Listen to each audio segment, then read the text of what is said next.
আসসালামু আলাইকুম শিক্ষার্থী বন্ধুরা, প্রীতি ও শুভেচ্ছা জানিয়ে আজকের আলোচনা শুরু করছি।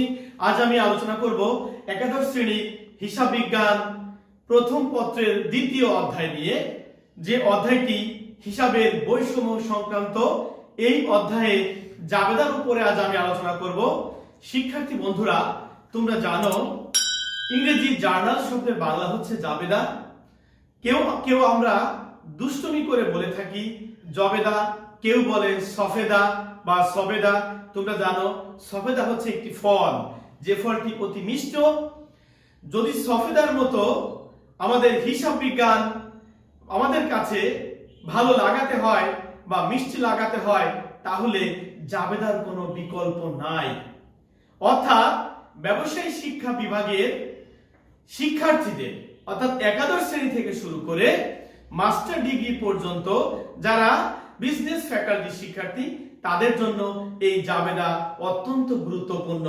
তাহলে আমি এই জাবেদায় আলোচনা করার আগে হিসাবের বৈষম্য সম্পর্কে তোমাদের একটু ধারণা দেওয়ার চেষ্টা করব। আশা করি শুরু থেকে শেষ পর্যন্ত আলোচনাটি মনোযোগ দিয়ে দেখবে, তাহলে অবশ্যই তোমরা উপকৃত হবে বলে আমি বিশ্বাস করি। শিক্ষার্থী বন্ধুরা, লক্ষ্য করো, জার্নাল আমরা যেটাকে বাংলায় বলি জাবেদা, এই জার্নাল দুটি শব্দের সমন্বয়ে গঠিত, জার এবং নাল। এই জার একটি ফরাসি শব্দ, যার অর্থ হচ্ছে দিন, দৈনিক বা দিবস, এবং নাল এর অর্থ হচ্ছে লিপি বা লিপিবদ্ধ। তার মানে এই জার এবং নাল এই দুটি মিলে হয়েছে জার্নাল, যার ব্যুৎপত্তিগত অর্থ হচ্ছে হিসাবের দৈনিক বই। তার মানে যেহেতু বলা হয়েছে হিসাবের দৈনিক বই, তাহলে আমরা ব্যবসায়িক লেনদেনগুলোকে দৈনিক ভিত্তিতে যে বইতে লিপিবদ্ধ করে রাখি তাকে মূলত জাবেদা বলা হয়ে থাকে। হিসাবের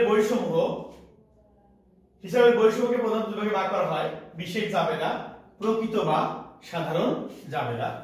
এই বিশেষ জাবেদার মধ্যে রয়েছে ক্রয় জাবেদা। এই ক্রয় জাবেদায় ধারের পণ্য ক্রয় সংক্রান্ত লেনদেন শুধু লিপিবদ্ধ হবে। অর্থাৎ আমরা যে পণ্যের ব্যবসা করছি ওই পণ্য ধারে বা বাকিতে ক্রয় করলে শুধু ক্রয় জাবেদা লিপিবদ্ধ হবে। পণ্য ভিন্ন যদি অন্য কোনো কিছু আমরা ধারে ক্রয় করে থাকি, তাহলে উক্ত লেনদেনগুলো ক্রয় জাবেদা লিপিবদ্ধ হবে না। ক্রয় ফেরত জাবেদা, আমরা ধারে ক্রয় সংক্রান্ত লেনদেনগুলোকে যেমন ক্রয় জাবেদা লিপিবদ্ধ করি, অনুরূপভাবে সরবরাহকারীকে ধারে ক্রয়কৃত পণ্য যদি আমরা ফেরত দিই, তাহলে উক্ত ক্রয়কৃত পণ্য ফেরতের জন্য আমরা যে জাবেদা ব্যবহার করি তাকেই ক্রয় ফেরত জাবেদা বলে। তার মানে ক্রয় ফেরত জাবেদায় ধারে ক্রয়কৃত পণ্য ফেরত দিলেই শুধু ওই লেনদেনগুলো লিপিবদ্ধ হবে, অন্য কোনো লেনদেন এখানে লিপিবদ্ধ হওয়ার কোনো সুযোগ নেই। বিক্রয় জাবেদা, বিক্রয় জাবেদায় আমরা যে পণ্যের ব্যবসা করছি ওই পণ্য ধারে বা বাকিতে বিক্রি করা হলে ওই সকল লেনদেনগুলো কেবল লিপিবদ্ধ হবে।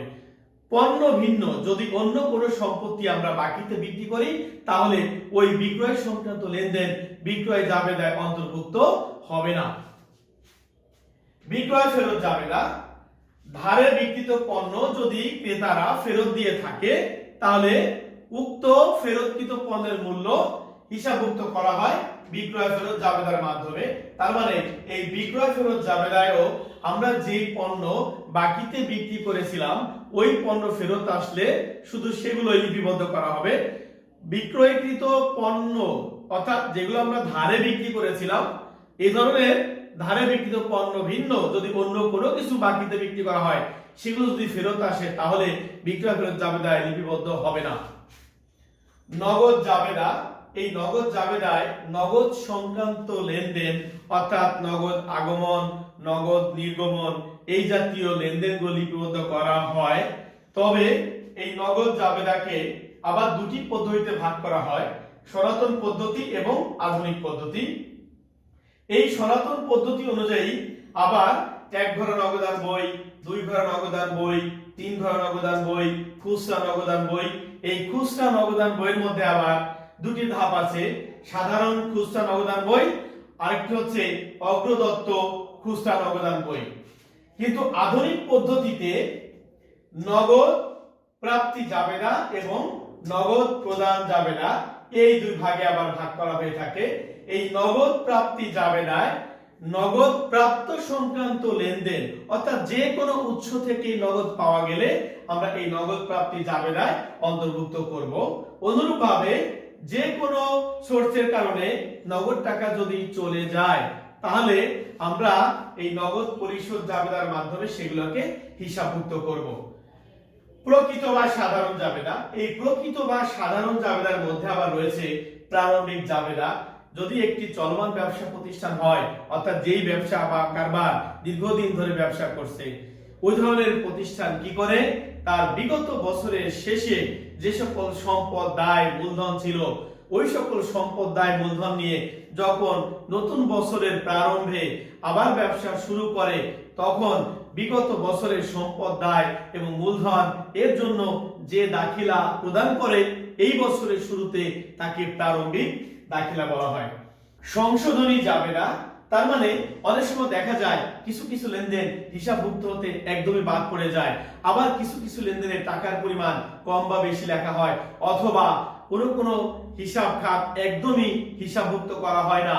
তার মানে এই জাতীয় লেনদেনগুলো লিপিবদ্ধ করার জন্য, এই জাতীয় হিসাব লিপিবদ্ধ করার জন্য যে দাখিলা ব্যবহার করা হয় তাকেই সংশোধনী দাখিলা বলে। সমন্বয় দাখিলা, কারবারের সঠিক লাভ ক্ষতি বা সঠিক আর্থিক অবস্থা জানার জন্য কিছু কিছু যোগ বিয়োগের প্রয়োজন হয় বা কিছু লেনদেন একদমই বাদ পড়ে গিয়েছে সেগুলো হিসাবভুক্ত করার জন্য যে দাখিলা ব্যবহার করা হয় সেটি হচ্ছে মূলত সমন্বয় দাখিলা বা সমন্বয় জাবেদা। সমাপনী জাবেদা, তার মানে হিসাবকাল শেষে নামিক হিসাব সমূহ বন্ধ করার জন্য যে দাখিলা প্রদান করা হয় তাকেই সমাপনী দাখিলা বলে। মূলত আয় ব্যয় উত্তোলন লভ্যাংশ সংক্রান্ত হিসাব বন্ধ করার জন্য সমাপনী দাখিলা প্রদান করা হয়। স্থানান্তর জাবেদা, তার মানে যদি একটা হিসাব খাত থেকে আরেকটা হিসাবে অর্থ স্থানান্তর করা হয় তার জন্য যে দাখিলা প্রদান করা হয় তাকে স্থানান্তর জাবেদা বলা হয় থাকে। যেমন যদি বলা হয় নিট লাভের 20,000 টাকা সাধারণ সঞ্চিত তহবিলে স্থানান্তর করো, তার মানে এটির জন্য আমাদের স্থানান্তর জাবেদা দাখিলা প্রদান করতে হবে। তাহলে এর জন্য কি জাবেদা হবে, আয় সারাংশ ডেবিট সাধারণ সঞ্চিতি ক্রেডিট অথবা সংরক্ষিত আয় ডেবিট সাধারণ সঞ্চিতি ক্রেডিট। জাবেদা কাকে বলে, এই প্রশ্নের উত্তরে যাওয়ার পূর্বে আমরা দুটি লেনদেন দেখব। লেনদেন 1 জানুয়ারি 1 তারিখ মালিক নগদ 50,000 টাকা নিয়ে ব্যবসা আরম্ভ করলেন। লেনদেন 2 জানুয়ারি 6 তারিখ ব্যাংকে 10,000 টাকা জমা দিয়ে একটি হিসাব খোলা হলো। শিক্ষার্থী বন্ধুরা, তোমরা ইতোপূর্বে মাধ্যমিকের গণ্ডি পেরিয়ে উচ্চ মাধ্যমিকে প্রবেশ করেছো। তোমরা যারা ব্যবসায় শিক্ষা শাখা থেকে এসএসসি পাস করে এসেছো তাদের হিসাব বিজ্ঞান সংক্রান্ত জ্ঞান আছে। তোমরা জাবেদা কাকে বলে এটা জেনে এসেছো। আমি আজ একটু ভিন্নভাবে জাবেদার সংজ্ঞা দেওয়ার চেষ্টা করছি। তো প্রথমেই আমরা জাবেদার ছক এবং দুটি জাবেদা অর্থাৎ যে দুটি লেনদেন উপস্থাপন করেছি তার আমরা জাবেদা দেখব। জাবেদা প্রচলিত নিয়ম এবং আধুনিক নিয়ম অর্থাৎ দুটি নিয়মে আমি উপস্থাপন করেছি। লক্ষ্য করো, যদি প্রচলিত নিয়মের কথা বলি তাহলে তারিখ বিবরণ খতিয়ান পৃষ্ঠা ডেবিট টাকা ক্রেডিট টাকা, তার মানে প্রচলিত নিয়মে ডেবিটের সঙ্গে টাকা এবং ক্রেডিটের সঙ্গে টাকা উপস্থাপন করতে হয়। আর আধুনিক নিয়মে তারিখ হিসাবের শিরোনাম ও ব্যাখ্যা রেফারেন্স অর্থাৎ পূর্বে যেটা খতিয়ান পৃষ্ঠা লেখা হতো এখন সেটাকে রেফারেন্স বা বাংলায় আমরা সূত্র বলি, সূত্র বা রেফারেন্স লিখতে হবে ডেবিট ক্রেডিট। তবে আধুনিক নিয়মে ডেবিটের নিচে এই যে টাকা লিখতে হবে, ক্রেডিটের নিচে এই যে টাকা দেখাতে হবে। মালিক নগদ 50,000 টাকা নিয়ে ব্যবসা আরম্ভ করলেন, এটি জাবেদা। যদি আমরা প্রচলিত নিয়ম বলি তাহলে জানুয়ারি 1 তারিখ নগদান হিসাব ডেবিট 50,000 টাকা, মূলধন হিসাব ক্রেডিট 50,000 টাকা। ব্যাখ্যা লিখতে হবে যেহেতু নগদ টাকা নিয়ে ব্যবসা আরম্ভ করা হলো এবং ব্যাংকে 10,000 টাকা জমা দিয়ে একটি হিসাব খোলা হলো। এটি ছিল জানুয়ারি 6 তারিখ ব্যাংক হিসাব ডেবিট, নগদান হিসাব ক্রেডিট 10,000 টাকা। ব্যাখ্যা, যেহেতু ব্যাংকে হিসাব খোলা হলো। শিক্ষার্থী বন্ধুরা লক্ষ্য করো, আমরা প্রথম লেনদেনটি জাবেদা করার পর আমরা বিবরণীর ঘরে একটি রেখা টেনে দিয়েছি। এই রেখাটি টেনে দেওয়ার উদ্দেশ্য হলো, তোমরা জানো প্রতিটি লেনদেন স্বতন্ত্র, প্রত্যেকটা লেনদেন স্বতন্ত্র হতে হবে, সুতরাং তার জাবেদাও স্বতন্ত্র হতে হবে। অর্থাৎ একটি জাবেদা থেকে আরেকটি জাবেদা পৃথক করার জন্য মূলত এই রেখাটি ব্যবহার করা হয়। এবার আসো আধুনিক নিয়মে কি জাবেদা হবে। মালিক নগদ 50,000 টাকা নিয়ে ব্যবসা আরম্ভ করলো। জানুয়ারি 1 নগদ ডেবিট মূলধন ক্রেডিট কত টাকা? 50,000 টাকা। ব্যাখ্যা লিখতে হবে, নগদ টাকা নিয়ে ব্যবসা আরম্ভ করা হলো। শিক্ষার্থী বন্ধুরা লক্ষ্য করো, আধুনিক নিয়মে আমরা এখানে যেমন সনাতন পদ্ধতি বা প্রচলিত পদ্ধতিতে হিসাব ডেবিট, হিসাব ক্রেডিট এই শব্দগুলো ব্যবহার করা হতো, কিন্তু আধুনিক নিয়মে হিসাব ডেবিট ক্রেডিট ব্যবহার করা হচ্ছে না। তাহলে আমরা কিভাবে বুঝতে পারবো কোন হিসাবটি ডেবিট, কোন হিসাবটি ক্রেডিট? তার মানে আধুনিক নিয়মে যে হিসাবগুলো ডেবিট হবে সেগুলো বাম দিকে তারিখের সাথে সাথে সমান একই সাথে লিখতে হয়, আর যেগুলো ক্রেডিট একটু গ্যাপ সৃষ্টি করে ডান দিকে লিখতে হয়। এই যে গ্যাপটি আছে, এই গ্যাপটির ভিতরে আমরা ইংরেজিতে টি ও টু ব্যবহার করি। তার মানে আমরা যদি এটাকে ইংরেজিতে কনভার্ট করি তাহলে জাবেদা হবে cash to capital, cash to. তাহলে এই গ্যাপটার ভিতরে টি ও টু আছে, কিন্তু আমরা ওই টুটি লিখি না। তাহলে এই টু লেখার জন্য যতটুকু জায়গা লাগে ওইটুকু একটা স্পেস ব্যবহার করতে হবে। তাহলে এই স্পেসের পূর্বে এক সিরিয়ালে যা আছে সবগুলো হবে ডেবিট, আর ওই স্পেসের পরে যতগুলো হিসাব আছে সবগুলো হবে ক্রেডিট। তাহলে দেখো, সনাতন বা প্রচলিত নিয়মে হিসাব ডেবিট কে লিখতে হতো, কিন্তু আধুনিক নিয়মে হিসাব ডেবিট কে এখানে লিখতে হচ্ছে না। তার মানে আমাদের কিন্তু এখানে সময় সেভ হচ্ছে। পরেরটা 6 তারিখ ব্যাংকে 10,000 টাকা জমা দিয়ে একটি হিসাব খোলা হলো। তাহলে ব্যাংক টু ক্যাশ, তার মানে এখানেও সেই আগের নিয়মটাই আমরা ব্যবহার করব, যেহেতু এটি আধুনিক নিয়ম। এখানেও আমরা কি করব, প্রথম লেনদেনটি জাবেদা করার পর আমরা তাকে পৃথক করার জন্য এই রেখাটি দেখাবো, পরে আরো পরবর্তীতে আমরা পরের লেনদেনটি জাবেদা দেখাবো। এভাবে যতগুলো জাবেদা হবে একটি থেকে আরেকটিকে পৃথক করার জন্য আমরা এই রেখাটি ব্যবহার করব। এখন প্রশ্ন হতে পারে শিক্ষার্থী বন্ধুরা, এখানে যে দুটি নিয়ম উপস্থাপন করা হয়েছে আমরা কোন নিয়মটা অনুসরণ করব? আমরা প্রচলিত নিয়মটাও করতে পারি, আবার আধুনিক নিয়মটাও করতে পারি।